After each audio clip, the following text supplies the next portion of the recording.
Assalamu alaikum. Welcome to the online class of Sheikh D. Abdullah Mullah School and College.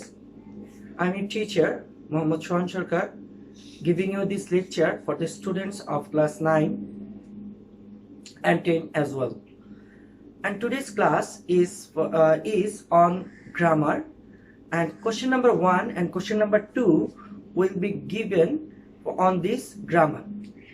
I will give you this lecture for the students of mainly for the students of class 9, and after this lesson you will be able to learn or able to understand about parts of speech and its kind. Parts of speech এবং এর kind সম্পর্কে জানতে পারবা, noun and its kinds, noun এবং এর প্রকারভেদ সম্পর্কে, number, gender, appositive. এই অ্যাপোজিটিভ শব্দটা হয়তো তোমরা শুনে নিও এর আগে, আজকে আমরা এটা নিয়ে সামান্য একটু আলোচনা করব। এরপর আমরা pronoun and its kind, case. Case হয়তো কেউ কেউ শুনেছো, কেস সম্পর্কেও আজকে আলোচনা করব ইনশাআল্লাহ। Adjective and its kind, degree, verbs and its kinds এবং টেন্স। এই বিষয়গুলো নিয়ে আজকে আমরা আলোচনা করব।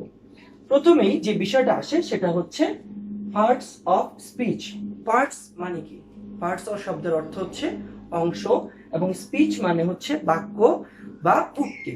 তো বাক্য বা উক্তির অংশকেই পার্টস অফ স্পিচ বলে। আমরা যদি সংজ্ঞা দেখি তাহলে যে শব্দগুলো দ্বারা বাক্য গঠিত হয় সেই শব্দগুলোকে ইংরেজিতে পার্টস অফ স্পিচ বলে। এই পার্টস অফ স্পিচকে আমরা 8 ভাগে ভাগ করেছি। ইংরেজি গ্রামারে এই পার্টস অফ স্পিচকে 8 ভাগে ভাগ করা হয়েছে: noun, pronoun, adjective, verb, adverb, preposition, conjunction and interjection.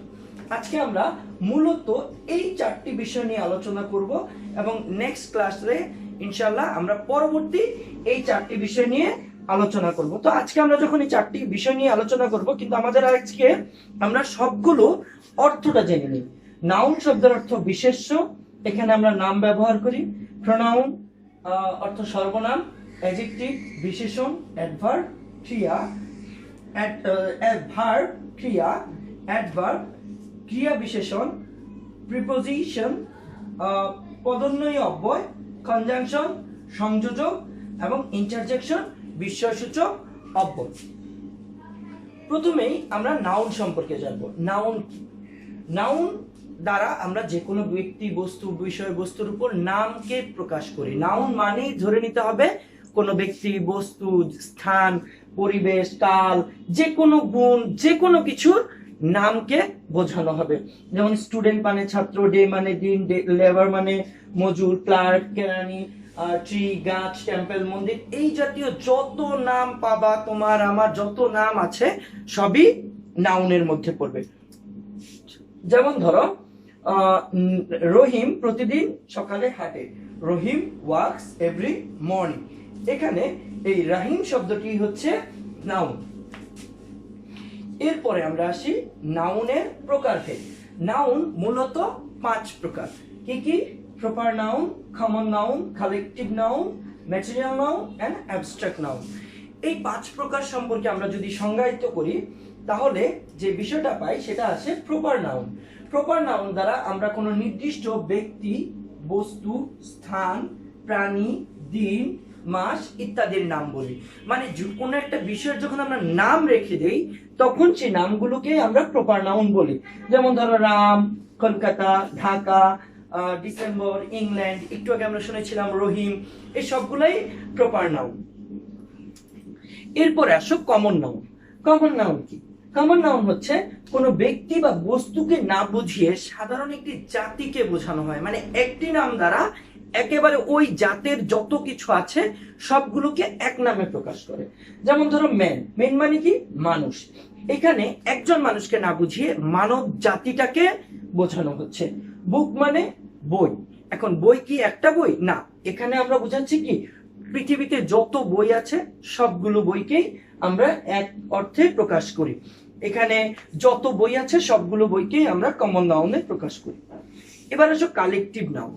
Collective noun collective noun হচ্ছে একটি দল বা গোষ্ঠীকে বোঝানো হবে, মানে এইখানে কতগুলো একই গোত্রীয় কিছু ব্যক্তি বস্তু প্রাণী মিলে একটা নতুন দল গঠন করবে।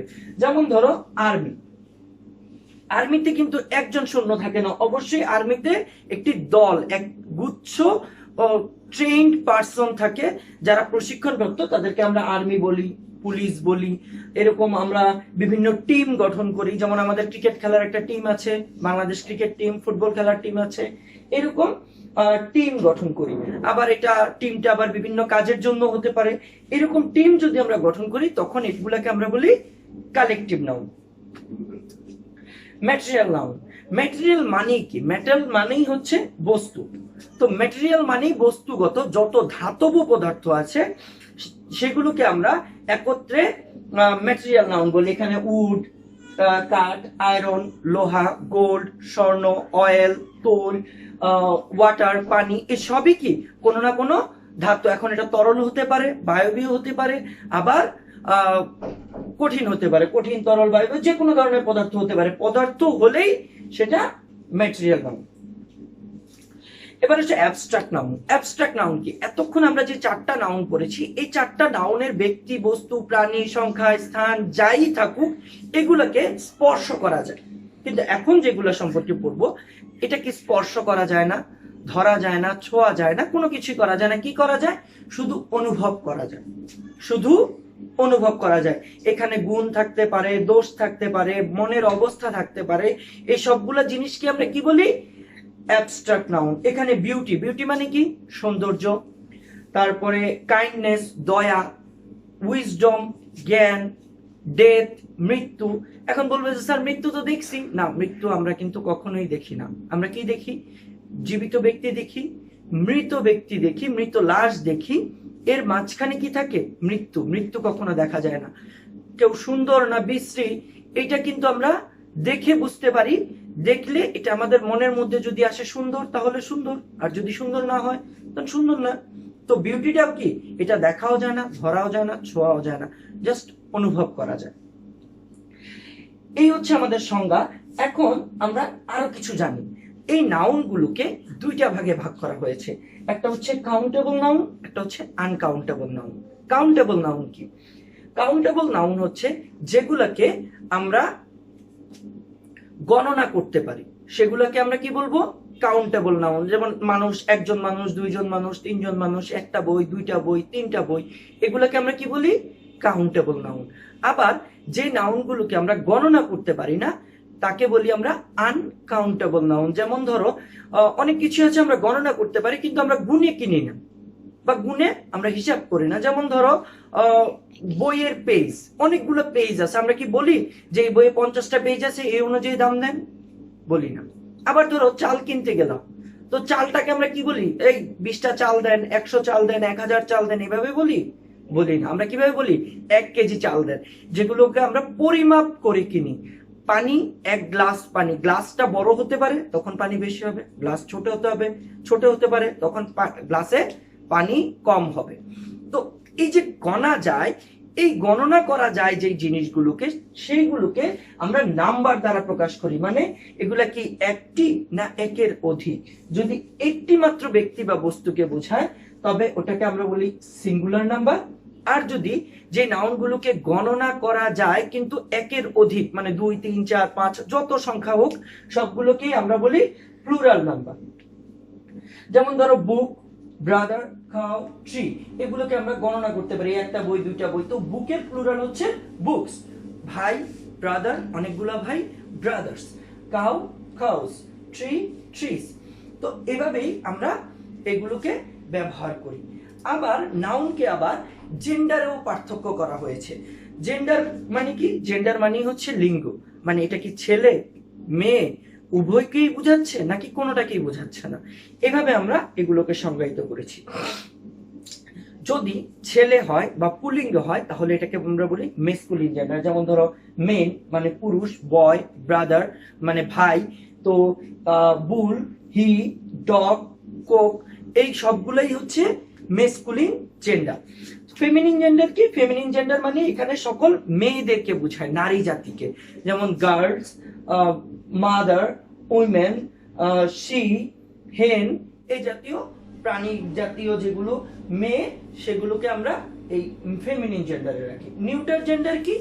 যেখানে জেন্ডারের কোনো হিসাব নিকাশ নাই, মানে এটা ছেলেও না আবার মেয়েও না। যেমন ধরো যত বস্তুগত জিনিস আছে এরকম জিনিস, যেমন ধরো বুক, পেন, টেবিল, এইসব জিনিসগুলোতে আমরা কি করি, ছেলেও ভাগ করি না মেয়েও ভাগ করি না, নর্মালি রেখে দেই। আবার কমন জেন্ডার। এখন কমন জেন্ডার কি? কমন জেন্ডার হচ্ছে যেখানে ছেলেও আছে আবার মেয়েও আছে। তো ছেলে এবং মেয়ে কেমন হয়? যেমন ধরো বয়, বেবি। বেবি মানে কি? এখানে ছেলে বেবি হতে পারে, মেয়ে বেবি হতে পারে। কাজিন মানে কি? চাচাতো ভাইও হতে পারে, বোনও হতে পারে, মামাতো ভাই বোন, যে কোনোটাই হতে পারে। আবার স্টুডেন্ট, স্টুডেন্ট বলতে আমরা কি বুঝি? ছেলেকে বুঝি, আবার মেয়েকেও বুঝি, ছেলেও হতে পারে মেয়েও হতে পারে। টিচার, সিটিজেন, এনিমি, এরকম এগুলো আমরা ছেলে মেয়ে দুইটাকেই বুঝি। এখন আমরা অ্যাপোজিটিভ সম্পর্কে পড়বো। অ্যাপোজিটিভ আসলে জিনিসটা কি? অ্যাপোজিটিভের সংজ্ঞাটা আগে নিয়ে নিই, দেখি কি আছে। An appositive is a noun or pronoun. এটা হচ্ছে কোন একটা নাউন বা প্রোনাউনের মধ্যে থাকবে, দ্যাট ইজ প্লেসড, যেটাকে রাখা হবে next to another noun or pronoun. এটাকে রাখা হবে কোথায়?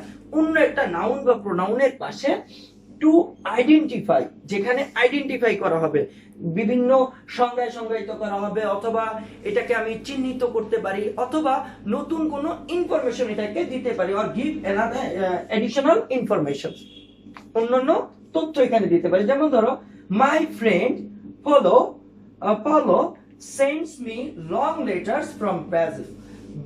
ব্রাজিল থেকে আমার বন্ধু তার নাম হচ্ছে পাওলো। এই যে আমার বন্ধু চিঠি পাঠিয়েছে, বন্ধু সম্পর্কে আমি কি বললাম? অতিরিক্ত একটা তথ্য দিলাম, কি? Paolo. The appositive Paolo identifies the noun friends. তো ফ্রেন্ড হিসাবে আমরা তাকে সংজ্ঞায়িত করেছি। আবার ধরো আমরা বলি এরকম, যেমন Akbar the great, Akbar, Jalaluddin Mohammad Akbar the great was the king of Mughal empire. Mughal এম্পায়ারের অন্যতম রাজা কে ছিলেন? জালালউদ্দিন মোহাম্মদ আকবর। তো আকবরের পরে আমরা কি লাগাচ্ছি? দেখো, দা গ্রেট। এই যে আকবরের পরে এটা লাগালাম, এর মানে কি? এটা দিয়ে আমরা কি করলাম? তার সম্পর্কে অতিরিক্ত একটা তথ্য দিলাম। যেমন ধরো, I live in Dhaka. Dhaka is the capital city of Bangladesh. Dhaka সম্পর্কে আমরা কি দিচ্ছি? অতিরিক্ত একটা তথ্য দিচ্ছি, the capital city of Bangladesh. Dhaka is a big city, এটা হচ্ছে আমাদের মূল সেন্টেন্স। তো ঢাকার পর আমরা কি দিব? নতুন করে দিব কি? The capital city of Bangladesh is a big city. তার মানে Dhaka capital city of Bangladesh, এটা হচ্ছে আমাদের অ্যাপোজিটিভ। এখানে আমি অতিরিক্ত তথ্যটা দিলাম, এবং তারপরে কি দিলাম? ইজ আ বিগ সিটি, এটা একটা বড় শহর। এখন আমাদের প্রোনাউন সম্পর্কে জানবো। প্রোনাউন মানে কি? প্রোনাউন শব্দের অর্থই হচ্ছে নাউনের পরিবর্তে যে শব্দগুলো আমরা ব্যবহার করি তাই হচ্ছে প্রোনাউন। যেমন ধরো, মাই নেম ইজ সোহান সরকার, আমার নাম হচ্ছে সোহান সরকার। তো আমি যখন আমার সম্পর্কে অতিরিক্ত আরো তথ্য দিব, যেমন I am your teacher, I give you a lecture, I am giving you lecture, এই যে আই শব্দটা, এটা হচ্ছে প্রোনাউন। নাউনের পরিবর্তে যে শব্দগুলো ব্যবহার করি তাই হচ্ছে প্রোনাউন। তো এখন এরকম প্রোনাউন আছে তিনটি। পার্সোনাল প্রোনাউন কি? পার্সোনাল প্রোনাউন হচ্ছে ব্যক্তিগত প্রোনাউন। পার্সোনাল প্রোনাউন মানে ব্যক্তিগত প্রোনাউন, এখানে ব্যক্তিকে নির্দেশ করে। তো আমাদের মূলত এখানে শেখার বিষয় হচ্ছে, এখানে তিন ধরনের প্রোনাউন আছে, first person, second person, third person. Personal প্রোনাউনের তিনটা পারসন। ফার্স্ট পারসন কি? I, we. আই হচ্ছে first person singular number, we হচ্ছে প্লুরাল নাম্বার। সেকেন্ড পারসনে ইউ, এটা প্লুরাল নাম্বার, এটাই সিঙ্গুলার নাম্বার। ইউরস, এটা হচ্ছে পজিটিভ ফর্ম, এই সম্পর্কে আমরা একটু পরে বলবো। থার্ড পারসন কি? হি, শি, দে, ইট, যে কোনো নাম, এই সবগুলা জিনিস আমরা থার্ড পারসনে ব্যবহার করি। এখন আমরা জানবো পজিটিভ প্রোনাউন। পজিটিভ প্রোনাউন আসলে কি? পজিটিভ মানেই শব্দের অর্থ হচ্ছে কারো অধিকারে থাকা। পজিটিভ শব্দের অর্থ কারো অধিকারে থাকা। যেমন ধরো, স্কেলটা আমার, দিস ইজ মাই স্কেল। তো স্কেলটা কার? আমার অধিকারে আছে। তো এইভাবে আমরা অধিকার প্রকাশ করি। এখন অধিকার প্রকাশ করার জন্য আগে আমরা আরেকটু দেখে নেই এই প্রোনাউনগুলো আমরা কোথায় ব্যবহার করি। প্রোনাউনগুলো আমরা ব্যবহার করি সাবজেক্ট হিসেবে অথবা অবজেক্ট হিসেবে, সাবজেক্ট হিসেবে অথবা অবজেক্ট হিসেবে। কিরকম?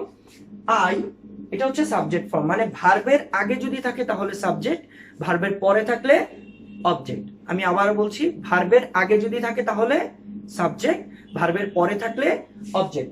আই হচ্ছে সাবজেক্ট, মি হচ্ছে তার অবজেক্ট ফর্ম, ইউ হচ্ছে সাবজেক্ট, এটার অবজেক্ট ফর্মও you, he him, she her, it it, we us, you you, they them, good dog dogs, dogs dogs. এখন এই যে আমরা সাবজেক্ট এবং অবজেক্ট ফর্মটা শিখলাম, তাহলে পজিটিভ ফর্মটা তো পড়ালেন না স্যার। তো পজিটিভ ফর্মটা কি? পজিটিভ ফর্ম মানে কি? কারো অধিকারে থাকা। পজিটিভ ফর্মটা কাজ হচ্ছে কোনো না কোনো কিছুর উপর অধিকার প্রতিষ্ঠা করা। যেমন ধরো আমি যদি বলি তোমরা আমার student, you are my student, সেক্ষেত্রে তোমাদের উপরে আমার অধিকার, মাই স্টুডেন্ট। আবার তোমরাও আমাকে বলতে পারো যে আপনি তো আমাদের টিচার, তার মানে you are our teacher, you are our teacher. এখানে কি অধিকার প্রকাশ পেয়েছে? My, your, his, her, its, our, your, their, dogs dogs. এখন এই যে শব্দগুলো আমরা ব্যবহার করেছি, এখানেও দেখো পজিটিভ কেসে দুইটা রকম রেখেছে, একটা হচ্ছে পজিটিভ ডিটারমাইনার, আর হচ্ছে পজিটিভ প্রোনাউন। এখন ডিটারমাইনার বলতে আমরা কি বুঝি? এটা একটা অ্যাডজেক্টিভের ফর্ম। তো এখানে এই ডিটারমাইনার যদি আমি ব্যবহার করি তাহলে তারপরে একটা কি দরকার? একটা নাউন দরকার। অবশ্যই আমরা যদি পজিটিভ ডিটারমাইনার ব্যবহার করি তাহলে তারপরে একটা নাউন ব্যবহার করব। কিরকম? This is our country, Bangladesh is our country. এই আওয়ার যদি ব্যবহার করি তারপরে আমি কি ব্যবহার করেছি? কান্ট্রি, দেশ। আবার ধরো যদি বলি বাংলাদেশটা আমাদের, তার মানে Bangladesh is ours, Bangladesh is ours. Hours যদি ব্যবহার করে ফেলি তাহলে তারপরে আর আমরা প্রোনাউন ব্যবহার, নাউন ব্যবহার করব না। আর ভোকেটিভ বলতে কি বুঝেন? ভোকেটিভ মানেই হচ্ছে আমরা কাউকে সম্বোধন করে কোনো কিছু বলা। যেমন বলি না আমরা রাকিব কথা শুনে যাও, তো এই রাকিবকে আমরা কি বললাম? সম্বোধন করে বললাম, কথাটা শুনে যাও। এটা আমরা কাকে বলতেছি? রাকিবকে। তো এরকম স্ট্যান্ড আপ ডগ, মানে একটা কুকুরকে আমরা যদি যখন ট্রেন আপ করি তখন কুকুরকে দাঁড়াতে বলে। আমরা আবার ধরো তোমাদেরকে যখন স্টুডেন্টদেরকে বলি ইউ, তুমি নির্দেশ করে বলি না, বলে তারপরে বলি স্ট্যান্ড আপ, তুমি দাঁড়াও, ইউ স্ট্যান্ড আপ। ক্লাসের মধ্যে আমরা এইভাবে বলি কিন্তু। তো এই জাতীয় শব্দগুলোকে আমরা বলি ভোকেটিভ ন্যারেশন, ভোকেটিভ কেস। এখানে আমরা কি করি? কাউকে সম্বোধন করে ডাকি। এবার আসো রিলেটিভ প্রোনাউন। রিলেটিভ প্রোনাউন জিনিসটা খুবই ইম্পর্টেন্ট। রিলেটিভ প্রোনাউনে আমাদের করতে হয় কি? একটা রিলেট করতে হয়, সম্পর্ক স্থাপন করতে হয়। তো একটা রিলেটিভ প্রোনাউনে আমরা কি করি? আমরা রিলেট শব্দের অর্থ কি? সম্পর্ক স্থাপন করা। রিলেটিভ সেন্টেন্স, রিলেটিভ প্রোনাউনের কাজ কি তাহলে? রিলেটিভ প্রোনাউনের কাজ হচ্ছে একটি সিম্পল সেন্টেন্সে আমরা একটি সাবজেক্ট অথবা একটি অবজেক্ট ব্যবহার করতে পারি। যদি আমাদের একাধিক সাবজেক্ট বা অবজেক্ট ব্যবহার করা লাগে সেক্ষেত্রে আমরা রিলেটিভ প্রোনাউনের সহায়তা নিই। যেমন ধরো আই নো দ্য ম্যান, আমি একটা মানুষকে চিনি। আই নো আ ম্যান, আমি একটা লোককে চিনি।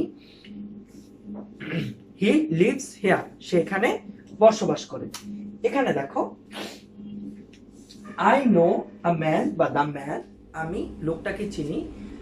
হি লিভস হিয়ার, সে এখানে বসবাস করে। এখন এই দুইটা সেন্টেন্সকে আমরা কি করব? একত্রিত করব। তো আই নো দ্য ম্যান, আমি ওই লোকটাকে চিনি। হু লিভস হিয়ার, যে এখানে বসবাস করে। এই হুটাই হচ্ছে আমাদের রিলেটিভ প্রোনাউন। এটা কি করলো? এই দ্য ম্যানের সাথে দ্য ম্যানটাকে দুইবার ব্যবহার করালো। আই নো দ্য ম্যান, আমি লোকটাকে চিনি। The man leaves here, the man leaves here, এই লোকটা এখানে বসবাস করে। এই লোকটাকে যখন আমি এখানে বসবাস করাবো এবং এখানে এটাকে অবজেক্ট হিসাবে রাখবো, এই দুইটা কাজকে আমি একত্রিত করার জন্য কি ব্যবহার করতেছি? রিলেটিভ প্রোনাউনের ব্যবহার করতেছি। তো এরকম ভাবে আমরা এইভাবে বলতে পারি I live in Bangladesh which is my birth place, আমি বাংলাদেশে বাস করি যেটা আমাদের জন্মস্থান। I live in Dhaka where my parents live, যেখানে আমার বাবা মা বসবাস করে। এভাবে আমরা রিলেটিভ প্রোনাউনের ব্যবহার করি। অথবা this is a scale which I use to indicate the board, এটা হচ্ছে একটা স্কেল হুইচ, যেটা আমরা বস্তুবাচকের ক্ষেত্রে ব্যবহার করি।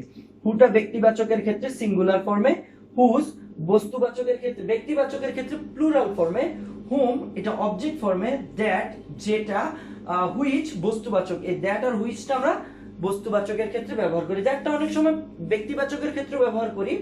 আবার হোয়ার এটা একটা রিলেটিভ প্রোনাউন, এটাকে আমরা ব্যবহার করি স্থানের জন্য। এগুলো আমরা আরো অনেক বিস্তারিত জানতে পারবো ইনশাআল্লাহ ভবিষ্যতের ক্লাসে। এবার আমরা ইন্টারোগেটিভ প্রোনাউন সম্পর্কে জানবো। ইন্টারোগেটিভ মানে কি? ইন্টারোগেট মানে হচ্ছে প্রশ্ন করা, কোনো কিছু সম্পর্কে জানতে চাওয়া। তো ইন্টারোগেটিভ প্রোনাউনের কাজ কি? এটা দ্বারা আমরা কোনো কিছু জানতে চাই। কিরকম? হু আর ইউ, আপনি কে? এটা দ্বারা আমরা কি করতেছি? আমাদের সামনে থাকা কারো সম্পর্কে জানতে যাচ্ছি। হোয়াট আর ইউ ডুইং, আপনি কি করতেছেন, মানে ওই লোকটা কিছু না কিছু একটা করতেছে, এটা সম্পর্কে আমরা জানতে চাচ্ছি। আবার ধরো হুজ কার ইজ দিস, কার গাড়ি এটা? হুজ কার ইজ দিস, কার গাড়ি এটা? হোম ডু ইউ লাইক, আপনি কাকে পছন্দ করেন? এরকম ভাবে আমরা বিভিন্ন প্রশ্ন করি। এইটা হচ্ছে আমাদের প্রোনাউনের কাজ। এখানে আমাদের মূলত প্রোনাউনের কেসটাকে বেশি ব্যবহার করি। এবার আমরা অ্যাডজেক্টিভ সম্পর্কে জানবো। অ্যাডজেক্টিভ মানে কি? অ্যাডজেক্টিভের কাজ হচ্ছে নাউন বা প্রোনাউনের দোষ, গুণ, অবস্থান, সংখ্যা, পরিমাপ, পরিমাণ ইত্যাদি সম্পর্কে জানানো। কি কি? কার নাউন অথবা প্রোনাউনের দোষ, গুণ, অবস্থান, সংখ্যা, পরিমাপ, পরিমাণ ইত্যাদি সম্পর্কে জানানো। যেমন ধরো নাইস অর্থ সুন্দর, রাইট পাকা, ব্রেভ সাহসী, ফলস মিথ্যা, অনেস্ট শর্ট, ডিপ গভীর। এগুলা কি? এগুলাকে আমরা অ্যাডজেক্টিভ হিসেবে ব্যবহার করি। এখন এখানে আমাদের অ্যাডজেক্টিভটা লাগবে কেন? অ্যাডজেক্টিভটা আমাদের দুইটা কাজে লাগে। এক, সাফিক্স প্রিফিক্স করার সময়। দুই, আমাদের বিভিন্ন সেন্টেন্সের যখন এক নংয়ের উপরে শূন্যস্থানে একটা ফর্ম থেকে আরেকটা ফর্মে চেঞ্জ করা লাগে, তখন আমাদের এই অ্যাডজেক্টিভটা প্রয়োজন পড়ে। তো অ্যাডজেক্টিভের গঠনটা দেখি। Some adjective can be identified by this endings. কিছু কিছু অ্যাডজেক্টিভ আছে যেগুলো এই এন্ডিং গুলো দ্বারা, এখানে বোল্ড করা যে এন্ডিং গুলো আছে, এই এন্ডিং গুলো দ্বারা আমরা চিনতে পারি। টিপিক্যাল অ্যাডজেক্টিভ এন্ডিং ইনক্লুডস, কিছু কিছু অ্যাডজেক্টিভের এন্ডিং গুলো দেখানো হচ্ছে। অ্যাবল বা এবল। আন্ডারস্ট্যান্ডেবল মানে কি? কোনো কিছু বোঝার মতো। আন্ডারস্ট্যান্ড মানে বোঝা, আন্ডারস্ট্যান্ডেবল বুঝতে পারা যায় এমন। ক্যাপাবল, ক্যাপাবল মানে কি? সক্ষম, কারো ক্ষমতা আছে কি নাই সেটা বোঝার জন্য। রিডেবল মানে হচ্ছে পড়া যায় কি যায় না এই ক্ষমতা প্রকাশ করে। রিডেবল পড়ার যোগ্য। ইনক্রেডিবল চমৎকার বা বিশাল ভালো হয়েছে এমন অর্থে। এ এল যুক্ত করে ম্যাথমেটিক্যাল। ম্যাথমেটিক্স মানে কি? গণিত, আমরা সবাই জানি। তো ম্যাথমেটিক্যাল মানে কি? গাণিতিক। ফাংশনাল বিভিন্ন সম্পর্ক স্থাপন করে, ফাংশনাল এরকম ইয়া বোঝায়। ইনফ্লুয়েন্সাল মানে যার মধ্যে ইনফ্লুয়েন্স বা প্রভাব করার ক্ষমতা আছে তাকে হচ্ছে ইনফ্লুয়েন্সিয়াল। কেমিক্যাল, কেমিক্যাল তো আমরা জানি এটা হচ্ছে রসায়ন, কেমিক থেকে কেমিক্যাল আসছে। ফুল, এটা আমরা অনেক বেশি ব্যবহার করি। ওয়ান্ডারফুল, বিউটিফুল, হেল্পফুল, হার্মফুল এই শব্দগুলো আমরা বেশি ব্যবহার করি, আমরা সবাই এগুলো জানি। আইসি যুক্ত করে কি? আর্টিস্টিক। আমরা গত বছর পড়েছিলাম, মনে করে দেখো, নকশিকাঁথার মধ্যে। নকশা মিন্স আর্টিস্টিক প্যাটার্ন। তো এই আর্টিস্টিক শব্দটা আমরা ওখানে পেয়েছিলাম। ম্যানাক, রাস্টিক, ট্রাফিক, এভাবে আমরা এই শব্দগুলো যুক্ত করি। আইভিই যেমন সাবমিসিভ, ইনফ্লুয়েন্সিভ, তারপরে অ্যাট্রাকটিভ, এই জাতীয় শব্দগুলো শেষে আমরা আইভিই ব্যবহার করি। অ্যাট্রাকটিভ মানে কি? আকর্ষণীয়। তারপর লেস, কোনো কিছু থেকে কম বোঝাতে লেস শব্দটা ব্যবহার করি। যেমন ধরো স্লেভলেস মানে হচ্ছে হাতা কাটা। হোপলেস আশা নাই। গ্রাউন্ডলেস যেটার মধ্যে কোনো মাটি নাই। বটমলেস মানে কোনো তলা নাই। যেমন বাংলাদেশকে একটা সময় হেনরি কিসিঞ্জার আমেরিকার যে 71 সালে আমেরিকার যে প্রেসিডেন্ট ছিলেন হেনরি কিসিঞ্জার, তিনি বলেছিলেন Bangladesh is a bottomless basket. Bangladesh হচ্ছে একটা তলাবিহীন ঝুড়ি, এখানে যাই দিবেন কিছুই থাকবে না। তো এই জাতীয় শব্দগুলো লেস শব্দটা, যেমন রেস্টলেস অবিরাম, কোনো কিছু বিশ্রাম না নেওয়া, এরকম অর্থে ব্যবহার করে। ও ইউএস যেমন গর্জিয়াস চমৎকার বা খুব ভালো। ডেঞ্জারাস ভয়ানক। তারপর হচ্ছে অ্যাডভেঞ্চারাস, আমরা অনেক গেম খেলি, অ্যাডভেঞ্চারাস গেম। তারপর হচ্ছে ফ্যাবুলাস চমৎকার বা মহান। এছাড়াও আরো আমরা কিছু শব্দ দেখি, যেমন এল যুক্ত করে, লাস্টে এল যুক্ত করে কি নেচার থেকে ন্যাচারাল, ফাংশন থেকে ফাংশনাল, লাস্টে শুধু ওয়াই যুক্ত করে, যেমন আইস থেকে আইসি, অয়েল থেকে অয়েলি, ফুল যুক্ত করে আমরা একটু আগেও দেখেছি, বিউটি থেকে বিউটিফুল, প্লেস প্লেসফুল, ও ইউএস আইসি, এগুলো আমরা মোটামুটি জানতে পেরেছি। এখন আমাদের আরেকটা বিস্তারিত বিষয় সম্পর্কে জানতে হবে, সেটা হচ্ছে ডিগ্রি। ডিগ্রি কি? ডিগ্রি হচ্ছে অ্যাডজেক্টিভের তিনটা ফর্ম। এখানে অ্যাডজেক্টিভ দ্বারা আমরা কি করি, কোনো কিছু দোষ গুণ অবস্থান সংখ্যা পরিমাপ করি। এখন এই যে অবস্থান সংখ্যা পরিমাপটা করি, সেখানে আমরা কি করি, তুলনাও করি অনেক সময়। যেমন ধরো তুমি একটি ভালো ছেলে, তুমি ভালো ছেলে, তো তোমার সাথে আরেকজনের তুলনা করতেছি, তুমি তার চেয়ে ভালো ছেলে, অথবা তুমি তার চেয়ে ভালো মেয়ে, সেও ভালো তুমিও ভালো, তো তুমি তার চেয়ে ভালো, এটাকে আমরা বলি কম্পারেটিভ বা কম্পেয়ার করা, তুলনা করা। সুপারলেটিভ কি, তুমি সবচাইতে ভালো। তুমি অনেক সময় আমরা এপ্রিসিয়েট করার জন্য বাচ্চাদেরকে বলি তুমিই তো সবচাইতে ভালো। তো এই জাতীয় শব্দের ক্ষেত্রে আমরা ডিগ্রি ব্যবহার করি, positive degree, comparative degree, superlative degree. তো পজিটিভ ডিগ্রিতে কি করি, দোষ গুণ অবস্থান সংখ্যা পরিমাপটা একজনের মধ্যে রাখি। যখন কম্পারেটিভে যাই তখন আমরা কি করি, তুলনা করি। কম্পারেটিভে কি করি, তুলনা করি। যেমন ধরো গুড, গুড মানে ভালো, বেটার মানে তার চেয়ে ভালো, আর সুপারলেটিভে কি করি, সবচেয়ে ভালো বোঝাই, best, good better best. Rich মানে ধনী, রিচার মানে তার চেয়ে ধনী, আর রিচেস্ট মানে সবচাইতে ধনী। তো এভাবে আমরা ডিগ্রি ব্যবহার করি। এটা অ্যাডজেক্টিভের তিনটা ফর্ম। তারপর আমরা পড়বো ভার্ব সম্পর্কে। ভার্ব হচ্ছে verb is the Naval point of a sentence. একটা সেন্টেন্সের একেবারে নাভি বলতে যদি কোনো একটা কিছুকে বোঝানো যায়, সেটা হচ্ছে ভার্ব। ভার্ব মানে কি, কাজ। আমাদের একটা সেন্টেন্স নির্ভর করে কিসের উপর, কাজের উপরে।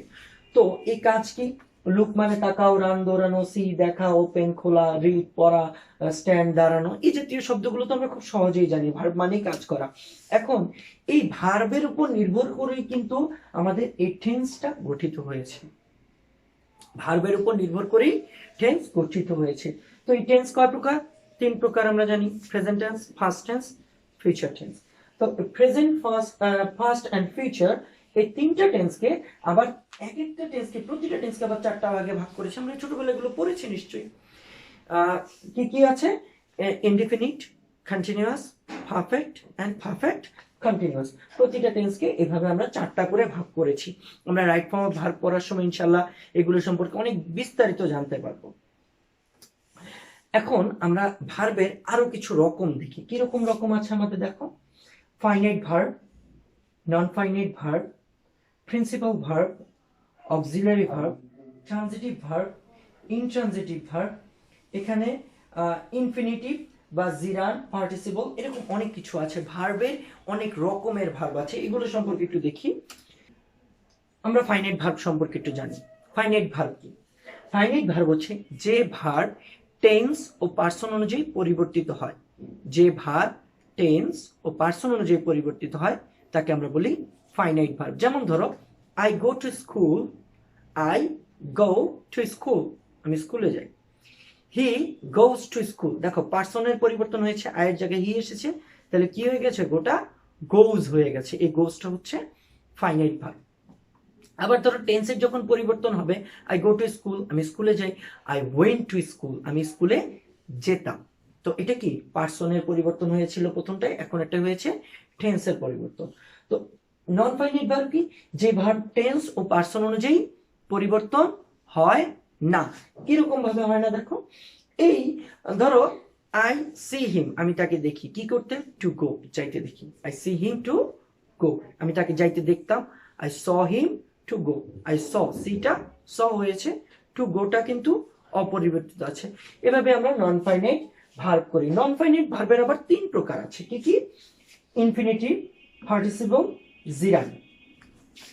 এখন ইনফিনিটিভ, পার্টিসিপল এবং জিরান, এই তিনটা সম্পর্কে আমরা অনেক কিছু জানতে পারবো ইনশাআল্লাহ রাইট ফর্ম অফ ভার্বের ক্লাসে। আসলে ভার্বটা কিন্তু মূলত রাইট ফর্ম অফ ভার্বের উপরেই নির্ভর করে।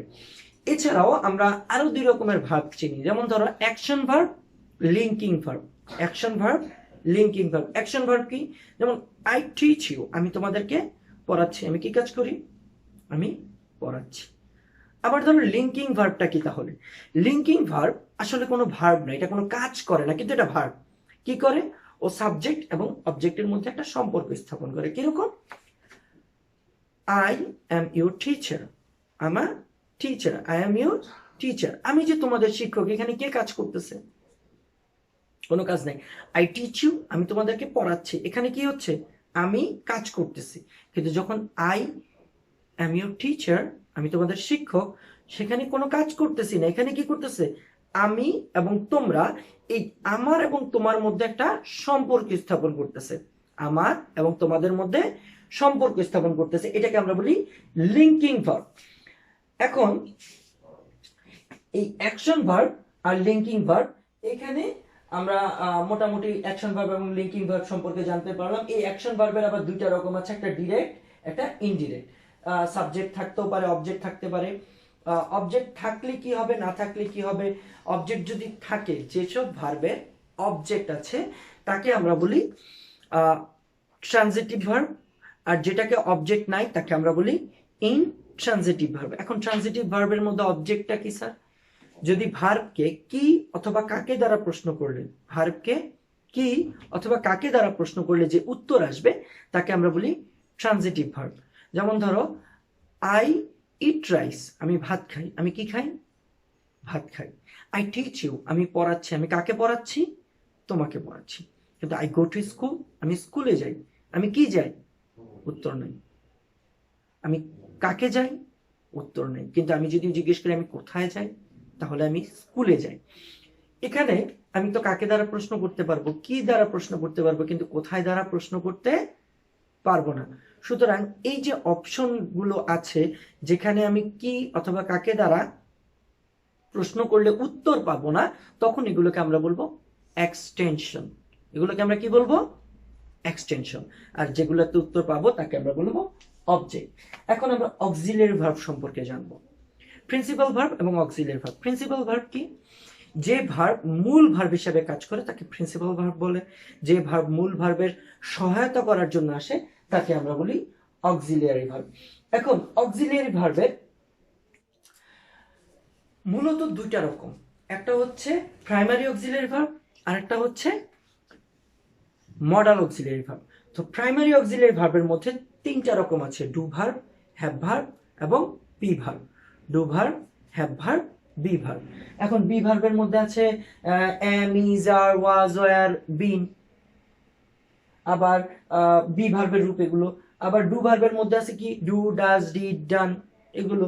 আবার ডুইং আইএনজি যুক্ত কর্ম থাকতে পারে। আবার ভার্বের মধ্যে কি আছে? হ্যাভ ভার্বের মধ্যে আছে হ্যাভ, হ্যাজ, হ্যাড, এগুলো আছে। এখন modal auxiliary verb. Modal auxiliary জিনিসটা কি? এটা সংজ্ঞাটা অনেকেই জানি না। আমরা জানি মডাল অক্সিলিয়ারি ভার্ব কি? Sir can, could, shall, should, will, would, may, might, must, এগুলো সবই কি মডাল অক্সিলিয়ারি ভার্ব। আসলে এটা সংজ্ঞাটা কি? কেন এটাকে আলাদা করা হয়েছে? মডাল অক্সিলিয়ারি ভার্ব মূলত আলাদা করা হয়েছে এই কারণে যে এটা মূল ভার্বের কাজ করার ক্ষমতা, সক্ষমতা, যোগ্যতা, সম্ভাবনা ইত্যাদি প্রকাশ করে। যেমন ধরো, আই ক্যান টিচ ইউ, আমি তোমাকে শেখাতে পারি। এটা কি? আমার পারা না পারার ক্ষমতার উপর নির্ভর করে। আই উইল টিচ ইউ, আমি তোমাকে শিখাবো, এটা একটা সম্ভাবনার উপর নির্ভর। আই মে টিচ ইউ, আমি হয়তো তোমাকে শিখাতেও পারি, আবার নাও শিখাতে পারি। এগুলা কি? এগুলা হচ্ছে ভার্বটার হওয়া না হওয়া, ক্ষমতা, অক্ষমতা, সম্ভাবনা, তারপরে হচ্ছে অসম্ভবতা, এগুলো বিভিন্ন ভাবে প্রকাশ করে। তো এই হচ্ছে আমাদের মূলত কাজ, যেগুলো আমরা আজকে জানলাম। এই বিষয়গুলো আমরা বাসায় গিয়ে বাসায় থেকে একটু পড়ালেখা করব। এগুলো হচ্ছে আমাদের বেসিক ফর্ম। তো এই বেসিক ফর্মগুলো আমাদের যখন জানা থাকবে, তখন আমরা এগুলো ব্যবহার করার ক্ষেত্রে অনেক ফ্লুয়েন্সি চলে আসবে, অনেক গতিশীলতা চলে আসবে। তো এগুলো আমরা জানবো, এগুলো আমরা বুঝবো, এগুলো নিয়ে পড়ালেখা করব ইনশাল্লাহ। আমি নেক্সট ক্লাসে তোমাদের বাকি যে চারটা আছে, adjective, adverb, preposition, conjunction, interjection, এগুলো সম্পর্কে আলোচনা করব। এবং অবশ্যই এগুলো কোথায় কোথায় ব্যবহার হয় এটা একবার একটু জেনে নিই। নাউন, এটা আমরা ব্যবহার করি 1 নং 2 নংয়ে। প্রোনাউনও 1 নং 2 নংয়ে ব্যবহার করি। যখনই আমরা নাউন এবং ভার্বের সাথে যেমন সাবজেক্ট ভার্ব এগ্রিমেন্ট করি, 3 নংয়ে আমাদের যেই টেবলটা ব্যবহার করা হয় এখানে আমরা কি করি, সাবজেক্ট এবং ভার্বের এগ্রিমেন্ট করি। তো সাবজেক্ট হিসেবে আমরা কি রাখি, নাউন প্রোনাউন, ভার্ব হিসাবে ভার্ব থাকে। তো এইটার মধ্যে যে এগ্রিমেন্ট বা একটা চুক্তি আছে সেই চুক্তিটার জন্য আমরা 3 নং করি। 4 নং তো আমাদের রাইট ফর্ম অফ ভার্ব, অনেক বেশি ভার্বের ব্যবহার, সম্পূর্ণই ভার্বের ব্যবহার করতে হয়। তারপরে 6 নং এর ক্ষেত্রে আমরা কিছু ব্যবহার করি। 7 নংয়ে আমরা রিলেটিভ প্রোনাউনের ব্যবহার অনেক বেশি করি, রাইট ফর্ম অফ ভার্বের ব্যবহার করি। তারপরে 8 নংয়ে আমাদের যে সাফিক্স প্রিফিক্স আছে, এই সাফিক্স প্রিফিক্সে মূলত 4টা জিনিসের ব্যবহার করি। সাফিক্স প্রিফিক্সে আমরা কি কি ব্যবহার করি, নাউন, ভার্ব, অ্যাডজেক্টিভ এবং অ্যাডভার্ব। নাউন, ভার্ব, অ্যাডজেক্টিভ এবং অ্যাডভার্ব। এখানে আমরা আজকে 3টা জিনিস শিখলাম। কি কি শিখলাম, নাউন সম্পর্কে শিখলাম, ভার্ব সম্পর্কে শিখলাম এবং অ্যাডভার্ব সম্পর্কে অ্যাডজেক্টিভ সম্পর্কে শিখলাম। আমরা নেক্সট ক্লাসে ইনশাআল্লাহ অ্যাডভার্ব সম্পর্কে জানতে পারবো। তো এই গেল আমাদের সাফিক্স প্রিফিক্স। তারপরে আমাদের 9 নংয়ে আসছে কি, 9 নংয়ে আসা হচ্ছে ট্যাগ কোশ্চেন। তো ট্যাগ কোশ্চেনের মধ্যেও আমরা কি করি, আমরা সাবজেক্টটাকে খুঁজে বের করি, ভার্বটাকে দেখি এবং সাবজেক্ট এবং ভার্ব দিয়ে আমরা কি করি, ট্যাগ কোশ্চেনের কোশ্চেনটা বানাই। 10 নংয়ে আমাদের কনজাংশনের ব্যবহার করি আমরা, ইনশাল্লাহ নেক্সট ক্লাসে এই কনজাংশনটা দেখব। এবং 11 নংয়ে যেই অ্যাপোজিশনটা আজকে অ্যাপোজিটিভটা দেখিয়েছি, এই অ্যাপোজিটিভটির ব্যবহার কিন্তু আমাদের এই ট্যাগ আমাদের যখন 11 নংয়ে ক্যাপিটাল পাঞ্চুয়েশন মার্কিং এর ব্যবহার করি তখন এখানে এই অ্যাপোজিশনটা 2টি কমা দিয়ে আটকানো থাকে। যেমন আকবর দ্য গ্রেট, আকবরের পরে একটা কমা হবে, দ্য গ্রেটের পরে আরেকটা কমা হবে। এই অ্যাপোজিশনগুলোর ব্যবহার আমরা ইনশাল্লাহ যখন স্কুল খুলে যাবে, ক্লাস খুলবে, অথবা যখন আমরা 11 নং সম্পর্কে পাঞ্চুয়েশন মার্কিং সম্পর্কে ক্লাস নিব তখন ইনশাল্লাহ তোমাদেরকে বিস্তারিত জানিয়ে দেব। তো আজকে তোমাদের ক্লাসটা অনেক বেশি দীর্ঘায়িত হয়ে গেছে, ইনশাল্লাহ আমি নেক্সট ক্লাসটা খুব দ্রুতই দেওয়ার চেষ্টা করব। সবাই ভালো থাকবে, সুস্থ থাকবে, stay home, stay safe and pray for me, pray for everyone. Assalamu alaikum wa rahmatullah.